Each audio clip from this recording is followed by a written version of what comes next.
نہیں ہے۔ السلام علیکم ویورز، کرنٹ این این کے ساتھ میں ہوں آپ کا ہوسٹ عمر نواز۔ ناظرین، پاکستان کا بیشتر علاقہ اس وقت سیلاب کی زد میں ہے۔ لوگ بے گھر ہیں، اس وقت ان کے پاس کھانے کے لیے کچھ نہیں ہے، پہننے کے لیے کپڑے بھی نہیں ہے۔ لیکن ایک میجر ایشو ہے جو ہم اس وقت اس کو نظر انداز بھی کر رہے ہیں، کچھ حوالے سے بہت حوالے ہم اس کو کر رہے ہیں لوگ، لیکن اس کو ہم نظر انداز بھی کر رہے ہیں۔ وہ میڈیکل پوائنٹ آف ویو کے ساتھ ہے۔ ہم باقی تو سب چیزیں بتا رہے ہیں، لیکن میڈیکل پوائنٹ آف ویو سے یہ کہ کیا وہاں پہ جو لوگ ہیں ان کو کس طرح کے حفاظتی اقدامات کرنے چاہیے۔ کچھ بیماریاں پھیل رہی ہیں، وہ بیماریاں کس وجہ سے پھیلتی ہیں اور کیوں پھیل رہی ہیں، خاص طور پہ کچھ جلد کی بیماریاں اور اس حوالے سے کچھ اور بھی چیزیں ہیں۔ اس وقت میرے ساتھ جو مہمان شخصیت موجود ہیں ڈاکٹر خالد جمیل صاحب ہیں، جنہوں نے 2010 کا سیلاب بھی اس وقت وہاں پہ جا کے خدمات سر انجام دی تھیں، لوگوں کی خدمت کی تھی۔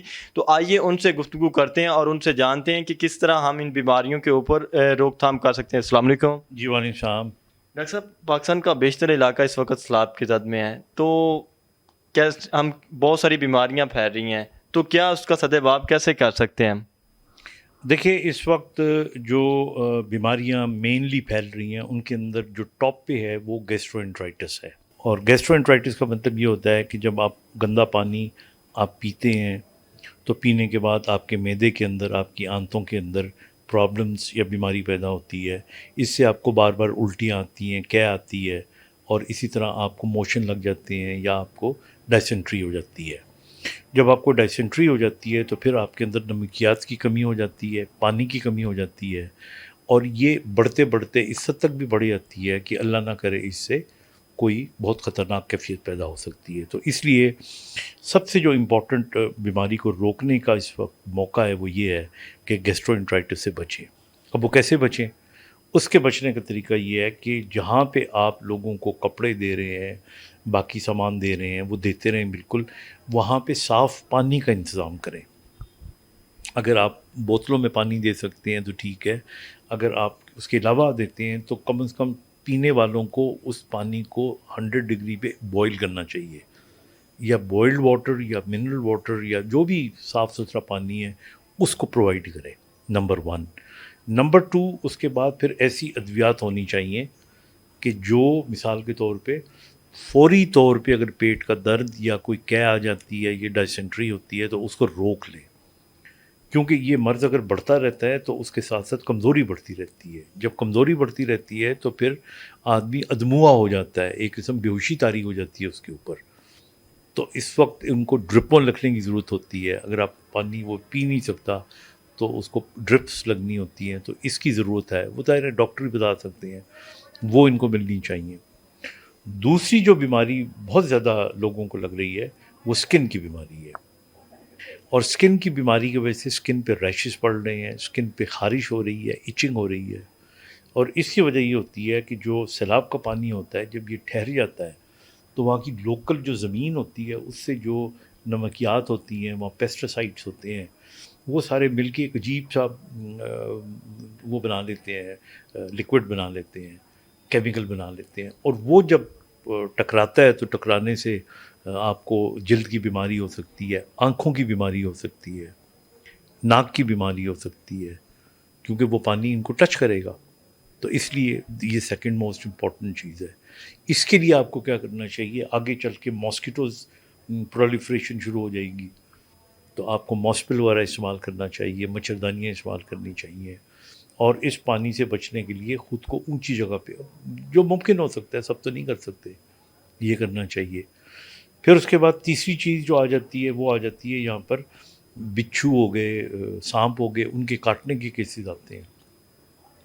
تو ایک تو پوری کوشش کرنی چاہیے کہ ان سے بچت جو بھی ہو سکتی ہے، طریقہ ہو سکتا ہے اس سے، اور دوسرا گورنمنٹ کو چاہیے اور وہاں پہ لوگوں کو چاہیے کہ جن لوگوں کو اینٹی سنیک وینم وغیرہ کی ضرورت ہوتی ہے وہ پرووائڈ کریں، تاکہ فوری طور پہ ان کو وقت پہ ٹیکہ لگ سکے۔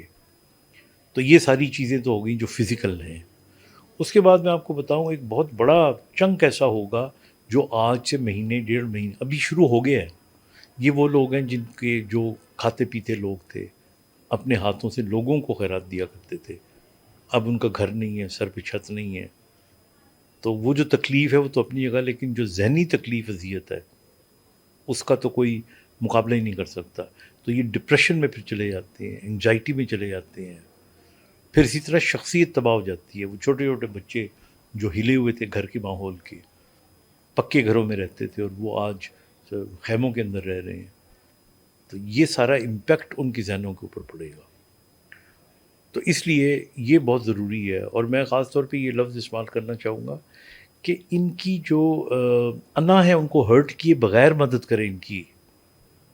آپ ان کو اپنا دوست بھائی سے، یہ نہیں کہ آپ نے آٹے کی ایک بوری دینی ہے تو 6 تصویریں کھنچا کے تو آپ واٹس ایپ پہ لگا دیتے ہیں. تو اس سے بہتر ہے آپ دیں ہی نہ کسی کو کچھ، کیونکہ اس سے آپ ان کو اس کو پیٹ کی روٹی تو دے رہے ہیں، لیکن دماغ کی اذیت جو دے رہے ہیں وہ اس سے بھی زیادہ بڑی ہوتی ہے. اور یہ چیزیں چلتی رہیں گی. اور اس میں آپ کو میں بتاؤں جو معذور لوگ ہیں خاص طور پہ، ان کے مسائل اور زیادہ بڑھ جاتے ہیں، کیونکہ ان کی ایویکویشن نہیں ہو سکتی وقت کے اوپر. ان کو بیڈ سورز ہونے کا خطرہ ہوتا ہے. پھر اس طرح بزرگ جو ہیں ان کا سسٹم کمپرومائزڈ ہوتا ہے. ان کو اگر کچھ نہ ہو، صرف پانی کی کمی ہو جائے، نیند کی کمی ہو جائے، تو ان کی بیماریاں بڑھ جاتی ہیں. چڑچڑا پن بڑھ جاتا ہے، بھولنے کی عادت بڑھ جاتی ہے. تو یہ کوئی ایک نہیں ہے بلکہ بہت ساری بیماریاں. اور جو آلریڈی بیماریوں میں مبتلا ہے، جن کو گردوں کی بیماریاں ہیں، ہارٹ کی بیماریاں ہیں، سانس کی بیماریاں، یہ ساری بیماریاں بڑھ جاتی ہیں، کیونکہ آپ کی دوائیاں بے قاعدہ ہو جاتی ہیں، آپ کی نیند بے قاعدہ ہو جاتی ہے، خوراک بے قاعدہ ہو جاتی ہے. تو یہ ساری چیزوں کا خیال رکھنا پڑے.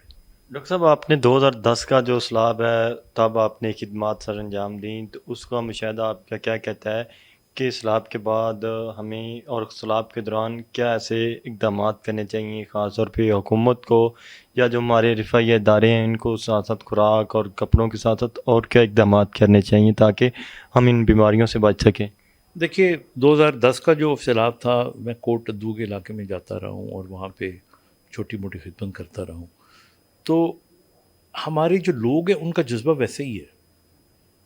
اور میں اس قابل بھی نہیں ہوں کہ میں کسی کو مشورہ دوں کہ کیا کرنا چاہیے، بیکاز لوگ آلریڈی کر رہے ہیں یہ سارے. آرمی کے کیمپس لگے ہوئے ہیں، سول حکومت کے کیمپس لگے ہوئے ہیں، این جی اوز کے کیمپ لگے ہوئے ہیں. میں جماعت اسلامی کے دیکھ رہا تھا، ان کے کیمپ لگے ہوئے ہیں، پولیٹیکل پارٹیز کے کیمپ لگے ہوئے ہیں.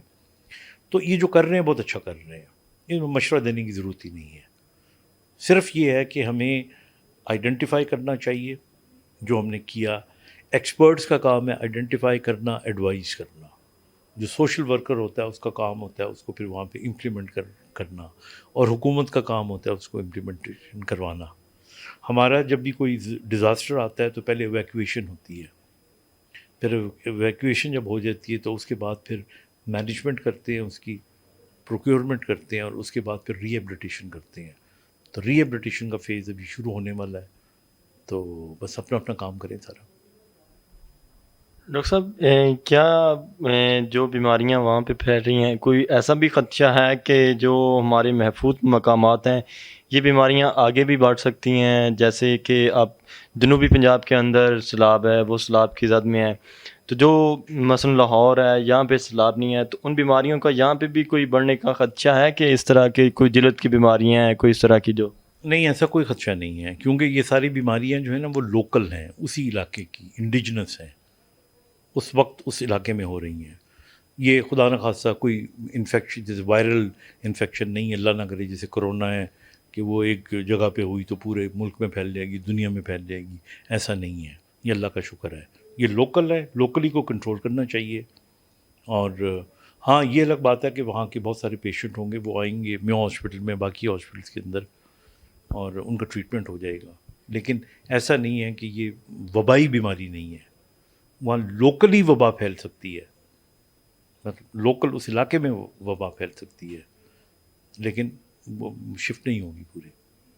وہاں پہ لوگ کھڑا پانی پی رہے ہیں یا خوراک جو کھا رہے ہیں باسی خوراک کھا رہے ہیں، تو اس سے کیا کرنا چاہیے؟ ان کو تھوڑا سا رک جانا چاہیے، اس طرح پانی استعمال نہ کریں یا خوراک نہ استعمال کریں؟ ایسا ہو سکتا ہے کہ گزارا کر لیں؟ کچھ میڈیکل پوائنٹ آف ویو کیا کہتا ہے کہ کتنی دیر ایک انسان کھائے پیے بغیر کچھ کر سکتا ہے؟ یہ تو سارے جو ہے نا یہ کوشچن جو آپ کر رہے ہیں نا، یہ تو ایک کتابی باتیں ہیں. جس کو بھوک لگی ہے اس نے کھانا ہے یار، وہ بھوکا کیسے رہ سکتا ہے؟ اور سوکھی روٹی کھانے سے بھی پیٹ خراب نہیں ہوتا.